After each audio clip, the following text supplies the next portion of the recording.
नमस्कार. मी एक नवखा इसम हा व्हिडिओ तयार करत आहे. जे कोणी ऐकत पाहत असतील त्यांचं मी स्वागत करतो. डॉक्टर संग्राम पाटील नावाचे एक विख्यात डॉक्टर आहेत. ते इंग्लंडमध्ये असतात आणि तिथूनच ते दररोज कोणत्या ना कोणत्या तरी विषयावर यूट्यूबवर व्हिडिओ प्रसारित करीत असतात. 1-1.5 महिन्यापूर्वी त्यांनी पंढरपूरचा विठ्ठल कोण अशा मथळ्याखाली एक व्हिडिओ प्रसिद्ध केलेला आहे आणि त्यामध्ये एक 2-4 विषय आहेत. त्यापैकी ज्ञानेश्वरांची हत्या ब्राह्मणांनी जलसमाधीच्या नावाखाली केली असा एक विषय घेतलेला आहे आणि त्याबाबत मी डॉक्टर संग्राम पाटील यांनी वारकरी संताबद्दल जे चुकीची वक्तव्य केलेली आहेत ती माघारी घ्यावीत अशा मथळ्याखाली दिनांक 7/9/2023 पूर्वी एक व्हिडिओ यूट्यूबवर प्रसारित केलेला आहे. त्यानंतर डॉक्टर साहेबांनी मिच्छामी दुक्कडम अशी एक पोस्ट प्रसारित केलेली आहे आणि त्यामध्ये त्यांनी नमूद केलेलं आहे कि मेरे किसी कृत्य या किसी बात से किसी भी व्यक्ति को ठेस पहुंची तो मैं दिल से आप सभी की माफ़ी मांगता हूँ असं त्यांनी म्हटलेलं आहे. आणि नंतर ती पोस्ट डिलीटही केलेली दिसते आहे. डॉक्टर साहेबांनी वारकरी संतांनी त्यांच्या वयातून म्हणजे आता माझ्या भाषेत अभंगातून पंढरीचा विठ्ठल हा बौद्ध असल्याचा निर्वाळा दिला आहे असे असायचा एक विषय घेतलेला आहे. आता या व्हिडिओमध्ये मला फक्त त्याच विषयापुरतं त्यांचं मत कसं चुकीचं आहे, त्यांचं म्हणणं कसं भ्रम निर्माणकार आहे, भक्तात जनतेत ते भ्रम निर्माण करणारं आहे हे मला दाखवून द्यायचं आहे. त्यांनी मूळ अभंगाचा विपर्यास केला आहे. त्यांनी नमूद केलेल्या उदाहरणातून त्यांनी खरे काय आहे ते मला दाखवून द्यायचे आहे. त्यांनी एक आता संतांचं घेऊ, त्यांनी जे काही अभंग नमूद केलेले आहेत ते पुरावा म्हणून त्या प्रत्येक अभंगाबाबत मला त्याचे काही कसं खोटं आहे ते मला दाखवून द्यायचं आहे. त्यांनी संत नामदेवांच्या अभंगाचा उल्लेख करताना जो अभंग घेतला आहे तो असा: मध्ये झाले मौन देवनिज ध्यानी बौद्ध ते म्हणून नावरूपे, पाखंड भौत कलिमाजी झाले वर्णाश्रम सकळी बुडविले, पायाच्या राशी जळतील नामी निश्चय हरिनामी नामामाने. त्यावरून ते पंढरीचा विठ्ठल हा बौद्धच आहे हे सिद्ध असल्याचे डॉक्टरांचं म्हणणं आहे. वास्तविक पाटील साहेबांना अशाच रीतीने पुढे अभंगाचा छोटासा भाग घ्यायचा, मुख्य भाग वगळायचा हा मार्ग अनुसरला आहे. माझ्याकडे जे अभंग प्राप्त झाले त्यातून स्पष्ट होईल की संतांनी पंढरपूरचा विठ्ठल हा बौद्ध आहे असे कुठेही नमूद केलेले नाही. जेथे जेथे बौद्ध हा उल्लेख आहे तो बौद्ध विष्णूचा, हरीचा, कृष्णाचाच अवतार म्हणून निर्देशित केलेला आहे. संतांनी कुठेही स्वतंत्ररित्या बुद्ध हा विठ्ठल आहे असं कुठंही म्हटलेलं मला दिसलेले नाही. त्यांनी जे अभंग केले ते सर्व मी चाळलेले आहेत. त्याच्यासाठी गाथा, गुगल ह्यावरून ते अभंग गोळा केलेले आहेत आणि खरं काय ते पाहिलेलं आहे. ज्या काळात संबंधित अभंगाच्या रचना स्फुरल्या त्या काळात बौद्धांना 9वा अवतार म्हणूनच स्वीकारण्यात आलेले आहे. आता संबंधित बौद्धांनी ते मान्य करीत नाहीत आणि त्यांचंही ते बरोबर आहे, त्यात काही वावगं नाही. पण त्या अवतारातील बौद्ध उल्लेखाचा गैरउपयोग करून संतांनी विठ्ठलाला बौद्धच गृहीत धरले आहे हे म्हणणे गैर आहे. वरील अभंगाबाबत तसेच झाले आहे. डॉक्टर साहेबांनी तो अभंग घेताना इतर त्याच विषयातील अभंगांना हेतुपूर्वक टाळले आहे. नामदेव गाथेतील दशावतार जनक श्री विठ्ठल असं एक स्वतंत्र प्रकरण आहे. अभंग 1182 ते 1195 पर्यंत जे अभंग आहेत त्यात एका अवताराचं काही ठिकाणी एकाच अवतारासाठी 2 अभंगाचा उपयोग केलेला आहे. त्यात मत्स्य, कच्छ, वराह, नृसिंह, वामन, परशुराम, राम, कृष्ण हे बौद्ध हे झालेले अवतार व कलंकी या भविष्यातील 10व्या अवताराचे सविस्तर वर्णन केलेले आहे. 1193 मधील भाग हा बुद्ध अवताराचा आहे. तो अवतारांचा विषयाशी भागाशी संबंधित आहे. विठ्ठलाशी त्याचा नामोल्लेखानेही उल्लेख नाही आणि प्रत्यक्षातही तिथे विठ्ठल कुठं दिसत नाही आणि बौद्धही तिथं दिसत नाही. आणि तरी पाटील साहेब त्या एका वाक्यावरून तो अभंग असा आहे बघा की मध्ये झाले देव निजध्यानी भाग विष्णू हरी कृष्ण यांच्याशी संबंधित आहे. आणि हरिनामी यावरने ते धुतल्या तांदळासारखं स्पष्ट होत आहे की जे आहे ते संबंध अवतारामध्ये बौद्धांना गृहीत धरलेलं आहे. स्वतंत्ररित्या बौद्धाला विठ्ठल हाच बौद्ध आहे किंवा बौद्ध हाच विठ्ठल आहे असं कुठंही म्हटलेलं नाही आणि अर्थसुद्धा तसा निघत नाही. हरिनामाबाबत त्यांनी विचार म्हटले आहे की नाम घेणे म्हणजे महापुरुषांच्या नावाचा उच्चार करणे. आता त्याबाबतही नाम म्हणजे काय त्यांनी त्याचा अभ्यास केलेला नसावा. कारण ख्रिश्चनामध्ये नाव आहे, सगळे कबीरांची नामाची माहिती गायलेली आहे, रैदासांनी आहे, संत तुकाराम, सगळ्या वारकरी संतांनी नाम महिमा आणि नामानेच त्याची भक्ती, नामस्मरणानेच ती भक्ती गायलेली आहे. तरी इथं तो जो अभिप्राय आहे नामचिंतनाचा तो भक्तीचा आहे.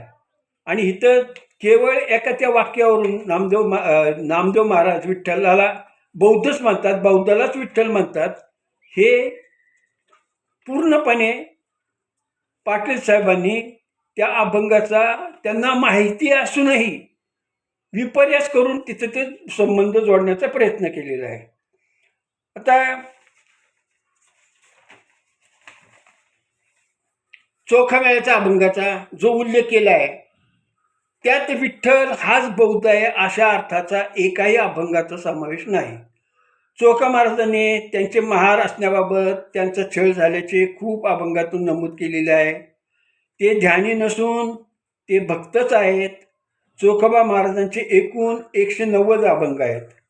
बडव्यांनी छळ केला म्हणून त्यांनी विठ्ठलाची भक्ती, कृष्णाची भक्ती म्हणजेच हरीची भक्ती, परमेश्वराची भक्ती कधी सोडलेली नाही. त्यांनी परमेश्वराचे अस्तित्व मानलेलं आहे, ते अनुभवलेलं आहे, ते अमान्य केलेलं नाही.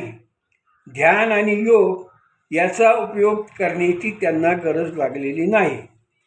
आता ते काय म्हणतात, आता त्यांच्या पहिल्याच अभंगात बघा, एकूण जे 190 अभंग आहेत त्याचा पहिलाच अभंग असा आहे की त्याने पाटील साहेबांचा त्या विचारांचा उद्ध्वंसच करून टाकलेला आहे.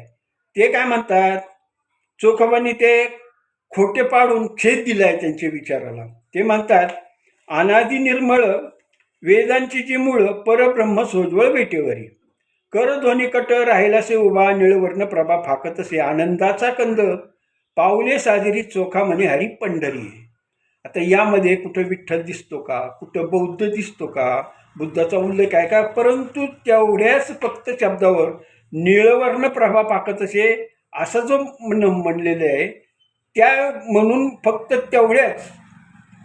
तेवढ्याच वर्णनावरून पाटील साहेब म्हणतात की चोखोबा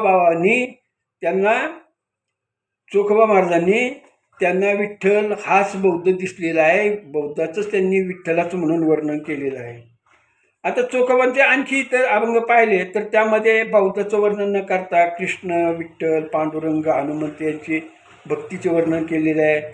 ज्ञानदेव, सोपान, निवृत्ती, मुक्ताबाई यांची माहिती दिलेली आहे.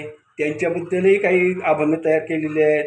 आणि डॉक्टर साहेबांनी खालील एका अभंगाचा आधार घेतलेला आहे, तो आत्मनिवेदनाचा आहे, चोखामेळ्यांचा आहे. शुद्ध चोखोमेळा कर्मनामाचा सोहळा, शुद्ध चोखामेळा करी नामाचा सोहळा, या तिहीन मी महार पूर्वी निळाचा अवतार, कृष्ण निळा निंदा घडली होती म्हणून महाराज जन्मजाती चोखा म्हणे विटाळ आम्हा पूर्वीचे ते फळ. आता केवळ एवढ्यावरून तो चोखामेळा विठ्ठलाला बौद्ध म्हणतात असं मत पाटील साहेबांनी मांडलेलं आहे. ते पूर्णपणे चुकीचं आहे, ते खरं नाही. निळा असा शब्द त्यांनी बौद्धांशी जोडण्याचा प्रयत्न केला, पण पहिल्या अभंगात नीलवर्ण प्रवेशी तू खरा संबंध आहे. आणि आणखी असे गवळणी पण आहेत, अभंग पण आहेत की जे नामस्मरणाने भक्ती करतात, त्यांच्या काही खुणा त्यांना दिसतात, वर्ण दिसतात. ते आता ज्याचा त्याचा अनुभव घ्यायचा आहे की आल्या 5 रंगाच्या 5 गवळणी शृंगार करून आणि त्यातला अंतिम जो म्हणजे परमात्मा स्वरूपाला गेल्याचा जो रंग आहे तो निळा आहे. आणि इथं निळा म्हणजे बौद्ध आहे असं असे पाटील साहेब हे चुकीचं सांगतायत. आता त्यांनी आणखी असं वर्णन केलेलं आहे की कृष्ण निंदा घडली म्हणजे त्यांच्या विचाराला म्हणजे कृष्णांच्या विचाराला ना मी म्हणजे चोखा महाराजांनी विरोध केला, म्हणून त्याची शिक्षा म्हणून आता आम्हाला ह्या जन्मात अंत्यज म्हणून जन्माला घातलं. की जे अशुद्ध विचार आहेत की तिथं काय याचा संबंध सुद्धा नाही.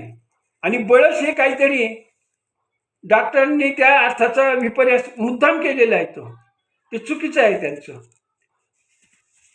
अजूनही संतांबाबत पाटील जे काय आणखी आज संतांची वर्णन केलेली आहेत त्यात एकनाथ महाराज आहेत, बंका महाराज आहेत आणि इतरही काही अभंग जे आहेत त्यांच्याबाबत असं एक थोडंसं कुठंतरी ओळ घ्यायची आणि त्याच्यावरून त्या संतांनी विठोबालाच बुद्ध म्हटलं आणि बुद्धालाच विठ्ठल म्हटलेले, ते दोन्ही एकच आहे असं दाखवण्याचा चुकीचा आणि अशुद्ध विचाराचा त्यांनी प्रयोग केलेला आहे तिथं. ते गलत आहे तसं. आता बंका महाराजांचे फक्त 39च अभंग आहेत, त्यातही मला ते कुठे दिसलं नाही. आता विचारात घेऊ माता सोयराबाईच्या अभंगाबाबत. तर सोयराबाईंच्या अभंगात विठ्ठल हा बौद्धच आहे असा दुरान्वयानेही संबंध आलेला एकही अभंग नाही. त्यांचे एकूण 62 अभंग आहेत. त्यातल्या 6व्या अभंगातील देहाशी विटाळ म्हणती सकळ आत्मा तो निर्मळ शुद्ध बुद्ध. आता या एकाच चरणाचा अर्थ, त्या अभंगाचे अनेक चरण आहेत, त्यापैकी फक्त एकच चरण दिसलं आणि त्यात शुद्ध बुद्ध हा शब्द जो आहे तोच फक्त त्यांनी उपयोगात आणला. आता आत्मा तो शुद्ध बुद्ध, विटाळ तिथं नाही. विटाळा जो शब्द आहे तो देहाला आहे, वर्णाला आहे, जातीला आहे. पण शुद्ध बुद्ध हा आत्म्याला नाही. आत्म्याला शुद्ध बुद्ध, आता शुद्ध बुद्ध जो शब्द आहे, शुद्ध बुद्ध शब्द जसं की आपण म्हणतो वेगवेगळ्या शब्दांमध्ये म्हणतो की मागे पुढे, इकडे तिकडे, खाणं पिणं असे जे शब्द वापरत आहेत तसं तो जोडून शब्द शुद्ध बुद्ध आहे. आता आत्मा शुद्ध बुद्ध, विटाळ त्याला नाही अशा अर्थी तो वापरला. पण इथं पाटील साहेबांना त्यांचा हेतू साधायचा आहे. विठ्ठलालाच सोयराबाई कसा बुद्ध म्हणतात असं त्यांचं वर्णन आहे. आता सोयराबाईंचे इतर अभंग पाहिले तर ते पूर्ण भक्तिरसाने ओतप्रोत भरलेले आहेत. त्यांनी पांडुरंगाची, हरीची, कृष्णाची भक्तीच तिथं शिकवलेली आहे. अवघा रंग एक झाला, रंगी रंगला श्रीरंग. आणि त्याचा शेवट आहे की पाहता पाहणे गेले दुरी, म्हणे चोखयाची महारी. असे जे आता मधली चरण आहेत की मी ध्येय सोनी विधेयी सदा समाधीस्थ राही, हे जी वर्णनं आहेत ती अनुभवाची आहेत. समाधी त्यानंतर ती ध्यानाने मिळालेली नाही, बौद्धांच्या विचारसरणीप्रमाणे मेडिटेशनने ती मिळालेली नाहीत, तर भक्तीने नामस्मरणाने ते मिळालेली समाधी आहे असं त्यांना म्हणायचं आहे. पण इथं पाटील साहेब, संग्राम पाटील साहेब त्याचा दुरुपयोग करून तिथं येतात. आता तो अभंग बघा पूर्ण असा आहे की देहाचे विटाळ म्हणती सकळ आत्मा तो निर्मळ शुद्ध बुद्ध. जी तिचा देहीचा विटाळ, देहीचा जन्मला 16 तो झाला कवन धर्म. विटाळा अंचोनी उत्पत्तीचे स्थान, देह निर्माण नाही जगी. म्हणून पांडुरंगा वाणी तसे थोडी, विटाळ देहा तशी वसत असे. देहाचा विटाळ देहीच निर्धारी म्हणत तसे मारी चोखयाची. आता यामध्ये आत्मा तो निर्मळ शुद्ध बुद्ध ही एकाच ओळीपुरतं घेतलं, परंतु जर बाकीचं केलं तर तिथंसुद्धा विठ्ठल आणि बौद्ध यांचा काहीही संबंध दुरान्वयाने दिसत नाही. आता यात दोन भाग आहेत. आत्मा तो निर्मळ शुद्ध बुद्ध. आता आत्मा याचा विचार केला तर भगवान बुद्धांना आत्म्याचं अस्तित्व मान्य नाही, ते आत्म्याला मानत नाहीत. एक भाग झाला हा. आता दुसरं असं की शुद्ध बुद्ध या शब्दाचे प्रयोजन जसे मागे पुढे खानपान येता जाता इकडे तिकडे उठता बसता अशा अर्थाचे केले जाते, तसंच केल्याचं स्पष्ट आहे. पण डॉक्टर साहेबांना मात्र तिथं ते वैचारिक त्यांनी भ्रष्टाचार केलेला आहे. तिथं संत सोयरा मातेच्या एकूण सर्वच अभंगाचा आढावा घेतला तर पांडुरंग, श्रीरंग, कृष्ण यांचा परमभक्तीचे ते अद्वैताचे दर्शन त्यातून होते. 4 क्रमांकाच्या अभंगात तर त्यांनी अगदी स्पष्ट सांगूनच टाकलंय की विटाळाचे होते जाळे, तुटले बळे नामाच्या, योगानं नाही ध्यानानं नाही. तर आमच्या भोवती जे विटाळाचं जाळं होतं ते देहाला होतं, त्या आमच्या जातीला होतं, वर्णाला होतं. ते आमचं विटाळाचं जाळं नामस्मरणाने तुटून गेलेलं आहे, बाजूला झालेलं आहे. आता हे संबंध जे आहे ते नामस्मरणाचं आहे. नामस्मरण म्हणजे भक्तीचं आहे. आणि पाटील साहेबांना मात्र तिथं ध्यान दिसतंय, विठ्ठल दिसतंय, नंतर बौद्ध दिसतंय. त्यांचा संबंध ते जोडून आणतात. पूर्णतः ते दिशाभूल केलेली आहे त्यांनी. आणि मग ह्यांनी समजून घेतलं पाहिजे की ज्या नामानं सोयराबाईच्या विटाळाचे जाळे तुटू शकते त्या नामाचा अर्थ पाटील साहेबांनी जाणून घेतला का? तसंच हरिभजना बिन काळ घालू नको रे असे सोयरामाता का म्हणतात, त्याचा विचार डॉक्टरांना कधी कळेल का? आता हे झालं सोयराबाईचं. आता तुकारामांचं त्यांनी असंच त्या अभंगाचं विपरीत अर्थ करून टाकलेलं आहे. तुकाराम महाराजांचा गीतेमधील अभंग 41-40 नमूद करतात. तो खालीलप्रमाणे: बोध्य अवतार माझिया अदृष्टा, मौन मुखे निष्ठा धरी येले, लोकांची यासाठी श्याम चतुर्भुज झालास, संता सवे भुज बोलताना, आले कलियुग माझिया संतीचा, डोळा हाकलिताना पडेशी, म्याच तुझे काय केले नारायणा, का नये करुणा तुका म्हणे. या अभंगाबाबत तर पाटील साहेबांनी विपर्यासाचा करच केला आहे. शब्द बौद्ध असा वापरला आहे. वास्तविक पाहता साधनाचे साध्य, बाधकाचे बाध्य, आराधनाचे आराध्य, तसे बोधाचे बोध्य असा क्रम न करता, असा विचार न करता बौद्ध अर्थ हेतू पुरस्सर नमूद केलेला आहे. तिथं तो बोधाबाबत आहे, बौद्धाबद्दल नाही. आणि मग विठ्ठल हाच बौद्ध असून म्हणजे मला नुकसान तुकारामाला समक्ष पाहता आलं नाही अशी तुकारामांनी खोटी खंत डॉक्टरांनी नमूद केलेली आहे. आता बौद्ध दिसले नाहीत का कृष्ण दिसले नाहीत, तर कृष्णालाच ते कृष्णाबाबतच म्हणतात तुकाराम महाराज. विठ्ठलाबाबत तिथं शब्द नाही. पण पांडुरंग, कृष्ण यांच्याबाबतच ते वर्णन आहे की देवा तू परमेश्वरा तू आम्हाला कधी दिसला नाहीस आणि तू संतांशी गोष्टी करतो, पण मीच काय केले असे नारायणा. आता नारायण आहे बौद्धाचा संबंध आहे का तिथं? स्पष्टपणे नाही. आणि तरी हे जे पाटील साहेब आहेत तिथं ते बौद्धाचा उल्लेख जोडतात तिथं. आणि केवळ तेवढ्यावरूनच ते म्हणतात की देवा तुला करुणा का करत नाही असं बौद्धाला तुकाराम महाराज म्हणतात. तसं वास्तविक नाही. त्यांनी तिथंही विपर्यास केलेला आहे. ते तिथंही खोटे वागलेले आहेत आणि असे अर्थ हेतुपूर्वक आणि खोट्या रीतीने घेतले आहेत. नारायणी हा वैष्णवी शब्द आहे. ते त्याबाबत विचारतात. आता पुढं बघा की ज्या ज्ञानदेवांनी तुकाराम महाराजांनी ज्या ज्ञानदेवाबाबत तुकाराम महाराजांनी ज्ञानियांचा राजा गुरु महाराव म्हणती ज्ञानव तुमाईसे हा अभंग करून स्वतःला पायाची वाहन पायीवरी असे संबोधन केले आहे. त्याच ज्ञावलींच्या ज्ञानेश्वरीला पाटील साहेब ब्राह्मणी ग्रंथांचा दर्जा देण्यात चुकत नाहीत. इथं त्यांनी पुरेपूर ठासून भरलेला आहे ब्राह्मण द्वेष.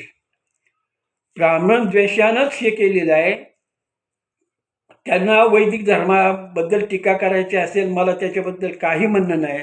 परंतु अशा खोट्या रीतीनं वारकरी संतांच्या खांद्यावर बंदूक ठेवायची आणि निशाणा मात्र ब्राह्मणावर टाकायचा, नेमायचा, धरायचा, असं त्यांचं ते वागणं घडलेलं आहे. ते त्यांचं चुकीचं झालेलं आहे. आता तुकाराम झाले. आता आपण जनाबाईंकडे वळू. जनाबाईबद्दल सुद्धा ते म्हणतात की आता बुद्ध झाला सखा माझा, असं वर्णन केलेलं आहे. म्हणजे विठ्ठलाचं जे वर्णन आहे ते बौद्ध झाला सखा माझा, असं त्यांना म्हणायचं आहे. वास्तविक ते पूर्णपणे चुकीचं आहे. त्यांनी ते मुद्दाम केलेलं आहे. खरा अभंग त्यांनी दडवून ठेवलेला आहे. आणि ते जनाबाईंचे एकूण 373 अभंग आहेत. त्यात कुठेही बौद्धांचा उल्लेख नाही. जिथं जिथं बौद्धांचा उल्लेख आहे संतांच्या अभंगात, तो फक्त दशावताराच्या इतरांचा वर्णन करण्यासाठी तिथं बौद्धही नववा अवतार म्हणून दाखवलेला आहे आणि पुढं कलंकी दाखवलेला आहे. तेवढ्या पुरतं संबंध असताना पाटील साहेब हे घुसडतायत काहीतरी मध्ये आणि खोटं सांगतायत. पाटील साहेबांनी तो 363 आहे, तो जो अभंगाचा तिथं आधार घेतलेला आहे तो असा आहे. 363 आहे. ऐसा हो देवाने थोर पवाडा केला, पूर्व अवतारी झाला हयग्रीव. मग अंबरीच्यासाठी पडेला संकटी, मत्स्य झाला पोटी समुद्राचे. होऊन कच्छप पूर्वत धरिला, वराहे मारिला दैत्यभार. तयाचा सहोदर मृत्यू नाही ऐसावर, तेव्हा अवतार नरसिंह झाला. अर्धनारी नटेश्वर, दुसरा तो वामन, भार्गव तो निदान दाशरथी. होऊन कृष्ण कंसवधीला, आता बुद्ध झाला सखा माझा. लीला अवतारी हरिखेळ करी नाना, म्हणे जणी जाना त्यांनी घेते. आता यामध्ये एकूण 7 चरणाचा हा अभंग आहे. त्यातल्या अनेक तो जो अभंग आहे तिथं सुद्धा दशावताराचा एक स्वतंत्र प्रकरण आहे, त्यामधला हा अभंग आहे. आणि तिथं म्हणजे मग अंबरीच्यासाठी हयग्रीव झाला, असे अनेक कशासाठी काय झालं, कोणता अवतार धरला, कृष्णासाठी, राम कशासाठी, भार्गव कशासाठी, आणि मग शेवटी बुद्ध कंसवधासाठी, कंसवधीला आता बुद्ध झाला सखा माझा. कंस मारण्याला बुद्ध झाला. म्हणजे विठ्ठल आणि बौद्ध हे एकच दाखवण्यासाठी किती खोट्या पातळीवर पाटील साहेब गेलेले आहेत हे मी तुम्हाला दाखवून देतो आहे. आता बघा, संपूर्ण अभंगाचे 7 चरणात वर्णन केले ते केवळ कृष्णावताराचे आहे. अवतारी हरी खेळकरी हेच अंतिम चरण आहे, तसेच आहे. बौद्धाचा उल्लेख सखा माझा म्हणताना मूळ हरिकृष्ण वामन हे आहेत. बौद्ध झाला सखा माझा या एका ओळीसाठी बाकीच्या चरणातील 12 ओळी हेतुपूर्वक साहेबांनी टाळलेल्या आहेत. अंतिमता आता विचार करू बहिणाबाईंच्या अभंगाचा. डॉक्टर संग्राम साहेब म्हणतात की बहिणाबाईंनी त्या बौद्धांनाच विठ्ठल म्हटलेलं आहे. कलियुगी बौद्ध रूपधरी हरी तुकवा शरीरी प्रवेशेला. आता तो पण अभंग खूप मोठा आहे, खूप मोठा अभंग आहे त्यात. आणि मग त्यात एक ओळ अशी आहे की कलियुगी बौद्धरूपी हरिधरी तुकवा शरीरी प्रवेशला. तिथं विठ्ठलाचा काय संबंध आलाय का, तिथं बौद्धाचा काय संबंध आलाय का, आणि बौद्ध विठ्ठल दाखवतात का. तर इथं वर्णन आहे ते असं की बौद्ध तुकाराम शरीरी प्रवेशला, तुकारामांच्या शरीरात प्रवेशला असेल. जसं नामयाचं तुका म्हणतो, एक ज्ञानयाचं एका आणि नामयाचं तुका, तसं तिथं म्हणलं असेल की तुकारामाच्या शरीरी प्रवेशला. आता हे म्हणणं कोणाचं आहे, बहिणाबाईंचं. आता बहिणाबाई ह्या तुकारामांच्या शिष्य आहेत आणि त्या तुकारामाबद्दल त्यांचे हक्क आहे, ते बोलू शकतात तसं. परंतु त्याचा विपर्यास करून डॉक्टर संग्राम पाटील यांनी विठ्ठल हा बौद्धच आहे असं दाखवण्याचा जो वाईट विचार केलेला आहे. आता आणखी पुढे मजेशीर गोष्ट आहे की बघा की त्यांना ब्राह्मणाबद्दल किती द्वेष आहे, खूप द्वेष आहे संग्राम पाटील साहेबांना. इतरांनाही आहे, त्याच गटातले हे आहेत. आणि आता त्यांनी नमूद केले आहे की नामदेवी रचिला पाया. आता भागवत धर्माचा किंवा आपण म्हणूया वारकरी संप्रदायाचा जी काय संबंध ज्ञानदेव तुकाराम ते ज्ञानदेव नामदेव आणि मध्ये पगडी सगळे संत 400-500 वर्षाचा जो काळ आहे त्यामध्ये शेवटी तुका झालाशे कळस म्हणजे तुकारामापर्यंत जे काही होऊन गेले ते त्याला इमारत म्हटलेलं आहे. आणि तुका झालाशे कळस असं शेवट आहे त्याचा. आता त्याबद्दल काय म्हटलेलं आहे की त्यांनी मग त्यासाठी खोटं कसं वागले ते की नामदेवे रचिला पाया. आता त्याचा जो मूळ अभंग आहे तो बघा कसा आहे. संत कृपा झाली इमारत फळाली, ज्ञानदेवे रचिला पाया, उभारिले देवालया. नामातयाचा किंकर तेने रचिले ते आवार, जनार्दनी एकनाथ संबंधीला भागवत. तुका झालासे कळस भजन करा सावकाश, बहिणी म्हणे फडकती ध्वजा निरूपण केले वाज. केवळ ज्ञानेश्वर हे ब्राह्मण आहेत म्हणून त्यांचे नाव डॉक्टरांनी वगळून तिथं नामदेवे रचिला पाया असे नमूद करण्यामागे त्यांचा ठासून भरलेला ब्राह्मण द्वेषच कारणीभूत आहे. माऊली आणि नामदेव एकमेकाची किती सख्य होते त्यांचं. वास्तविक नामदेव महाराज होते ते 80 वर्ष जगले आणि 21व्या वर्षी त्यांनी समाधी घेतली ज्ञानदेवांनी. आणि एकमेकाबद्दल त्यांनी इतके मोठेपणानं वर्णन केलेले आहे की इतरांना ती दिसलेली आहेत. ज्ञानेश्वर माऊलींनी ज्या वेळेला समाधी घ्यायचं ठरवलं त्यावेळेला त्याचा सर्व कार्यक्रम नामदेवांनी रचला. 5 दिवस ते सोहळा चालला होता. आणि तरी त्यांना तिथं आता पाटील साहेबांनी त्यांना ब्राह्मणांनी हत्या केली त्यांची जलसमाधीच्या नावाखाली. वास्तविक तिथं सगळे संत जमा झाले होते, तिथं भक्त जमा झाले होते. 5 दिवस सोहळा चालला होता. तो मात्र पाटील साहेबांना माहिती असूनही तो त्यांनी दडवलेला आहे. आणि ज्ञानेश्वरांची हत्या ब्राह्मणांनी केली असाच प्रचार करून टाकलेला आहे. आता त्यात त्यांना काय म्हणायचं आहे की फक्त तिथे ब्राह्मण तिथे. आता यावरून कोणाचं असं वाटेल की मी ब्राह्मणांची बाजू धरतो, पण हेही स्पष्ट करतो की माझं वय आता 81 वर्ष चालू आहे.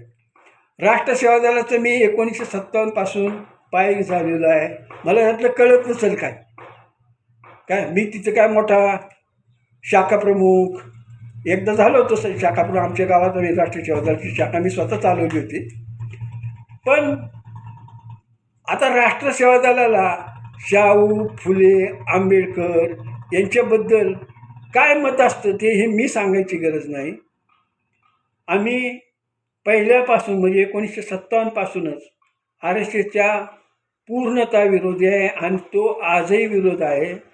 पण याचा अर्थ असा नाही की मी आमच्या जे माझी काही श्रद्धास्थानं आहेत त्याचा मी पायक राहिलेलो नाही. माझी जी श्रद्धास्थानं तशीच आहेत आणि ती आहेत म्हणजे वारकरी 18 पगड जातीचे जे सगळे वारकरी संत आहेत ते माझं श्रद्धास्थान आहे.